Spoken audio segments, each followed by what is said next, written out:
This is the installation video for the Superior Series Lift S350 Retrofit Sleeve Anchoring Method. For installation instructions, visit globallift.com. The installation of Global Lift Corporation's anchor systems are a guideline of minimum requirements. In some states or municipalities, they may require additional steps due to their local codes or ordinances. The first thing you're going to do is open your anchoring box. You'll find that you have a square sleeve anchor, a plastic cap, and a grounding lug. You can proceed to the next page, which is the ADA guidelines for the pool lift placement. Please follow ADA Law 1009.2 pool lifts to ensure the anchor system meets all requirements. Pool lift location. Pool lift shall be located where the water level does not exceed 48 inches. Seat location. In the raised position, the center line of the seat shall be located over the deck 16 inches, minimum, from the edge of the pool. The deck surface between the center line of the seat and the pool edge shall have a slope no steeper than 1/48. Clear deck space. On the side of the seat opposite the water, a clear deck space shall be provided parallel with the seat. The space shall be 36 inches wide minimum and shall extend forward 48 inches minimum from a line located 12 inches behind the rear edge of the seat. The clear deck space shall have a slope no steeper than 1/48. Submerged depth. The lift shall be designed so that the seat will be submerged to a water depth of 18 inches minimum below the stationary water level. Water's edge is the beginning of the measuring point for the location of this anchor. So you'll set up a measuring device, tape measure, yardstick, whichever, set it with the edge of the pool. From the water's edge to the front end of the anchor sleeve must be 12 to 17 inches. For our purposes here today, we're going to be setting this one at 16 inches, which is a measurement from the front water's edge to the front edge of the anchor sleeve.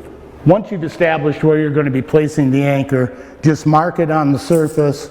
Either take a pencil, go around the base, make a circle,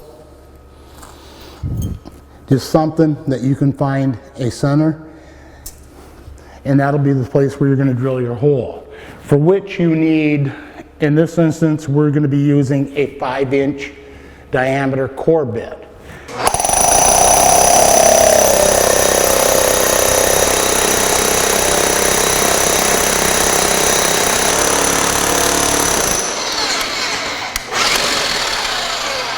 What you'll find in most applications, the core bits are not deep enough to go totally through the concrete, so you'll make your first cut and you'll have to come back in, take a hammer and chisel,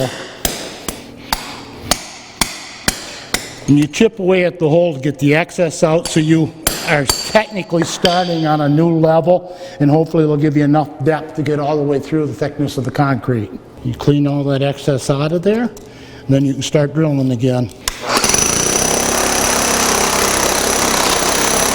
If the instance occurs that you can't connect to a bonding wire there, we're going to go to the next option that we have come up with, and that is take a saw blade and score 2 lines in the surface and chip out the center, that you can run your bonding wire back to your pump or wherever the source and make a connection so you can complete the bonding circuit. Once you have your hole drilled and kind of leveled out to your approximate depth, take your sleeve, set it in the hole, and just check to see how close you are to being level with the surface. If you need to add or subtract a little bit of sand or a media to make the anchor set squarely. Insert your bonding wire, tighten it down very securely, reinsert the anchor back into the hole. You have it approximately where you need it.